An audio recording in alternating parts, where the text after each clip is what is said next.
Good morning. Welcome back to Doorhouse Farms.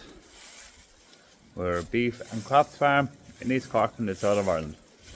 It's fairly miserable all morning here now. So Sunday morning all we do is feed the cattle, get them all fed up for the day and head off away home again.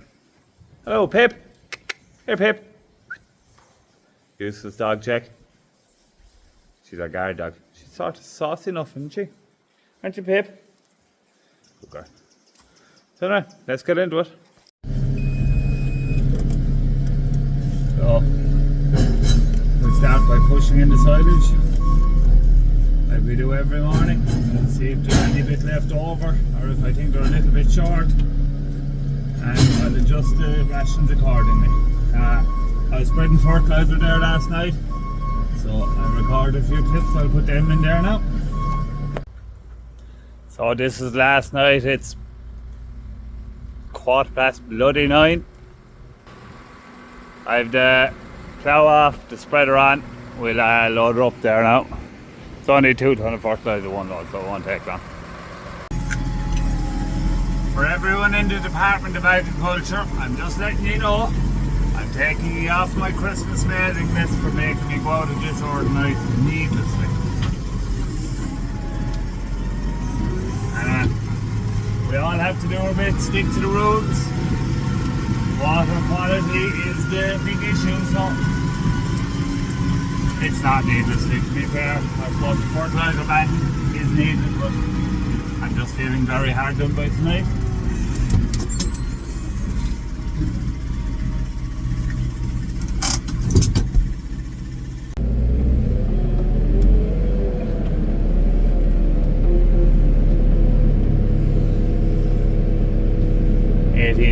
I'm giving it 3 bags to the acre just because it's what works. It's what you will use up to 2 ton. One of the benefits of being out at night. Oh, I missed it. Come on out.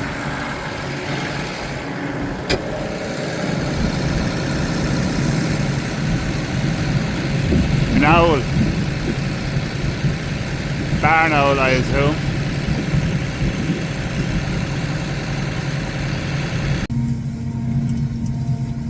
That's cool now, actually. I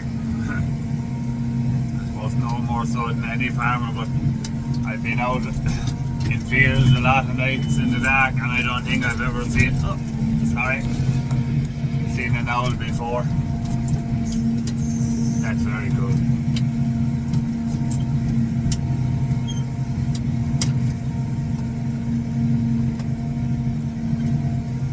Ploughing here is as rough as a bear's, you know what.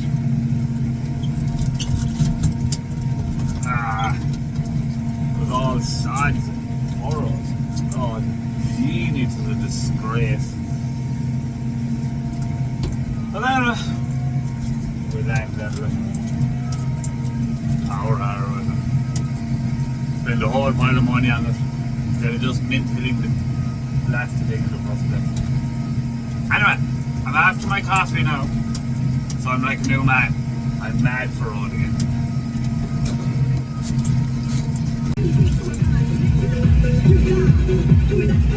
The tunes on Red FM are rocking.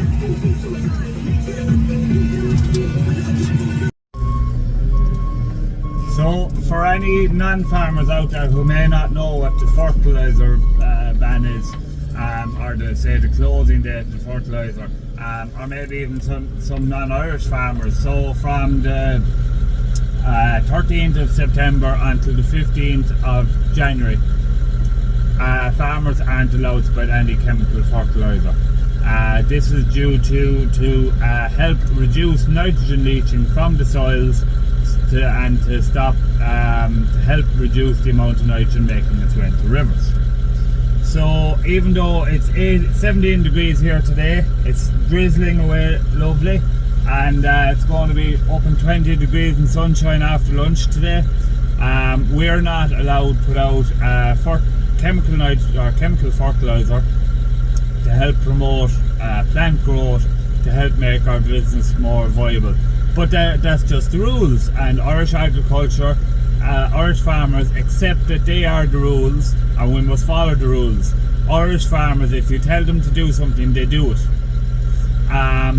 So even in the face of a fodder crisis, which there is going to be this winter, if we have a long winter, we're still not allowed. The question was never even asked, should we spread fertilizer a bit later this year due to the very dry growing conditions. That question was never asked, and I think that's a mistake on the part of the Department of Agriculture.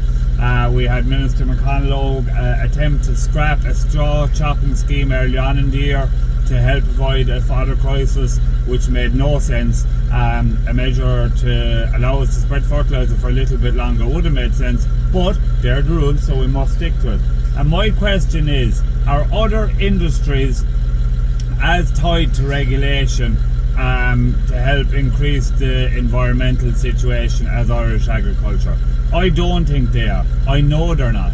And the next time you hear someone giving out or criticising agriculture for its environmental footprint, you ask them, did you walk to work this morning? And how many flights have you taken in the last 3 years? Get all these bulls bedded up now. We do every day, keep them nice and fresh.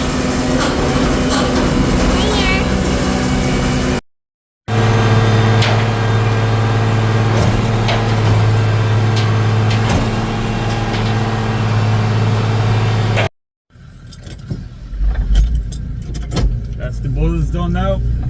Let's do a cow mix now. We usually don't do that on a Sunday now, but I'm going to go to the cow match Tuesday hopefully, so I'll feed them today now instead of Tuesday.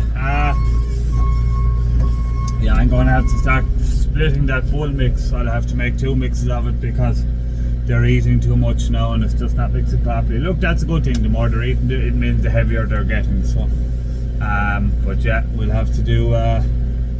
It'll be busy now. That'll mean there'll be 3 mixes a day, but that's part of the job.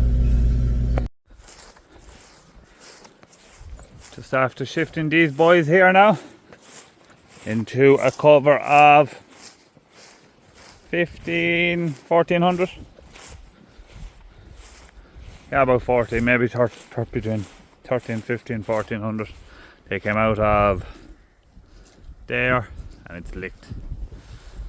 3 days. To be honest, these cattle look great, but I think the time has come for them to go in now.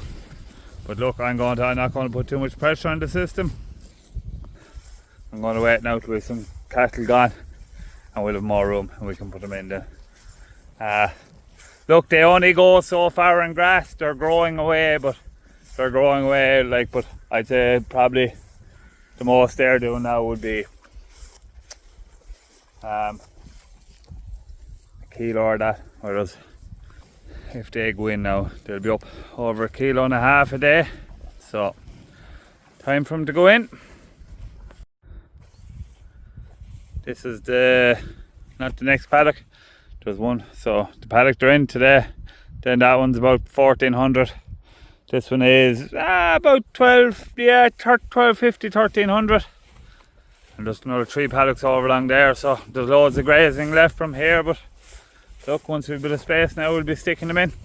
I'll put in a few clips there now from when I was driving the digger yesterday.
I'm going to leave it there for today's video. A bit of an early one now today.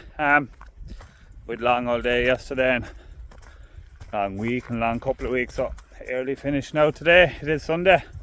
I'm heading off with the fam. Paul and my wife and the kids. We'll do something for the afternoon. And thanks for watching. If you enjoyed this video, please like and subscribe. And we'll see you tomorrow for more Dower House Farms.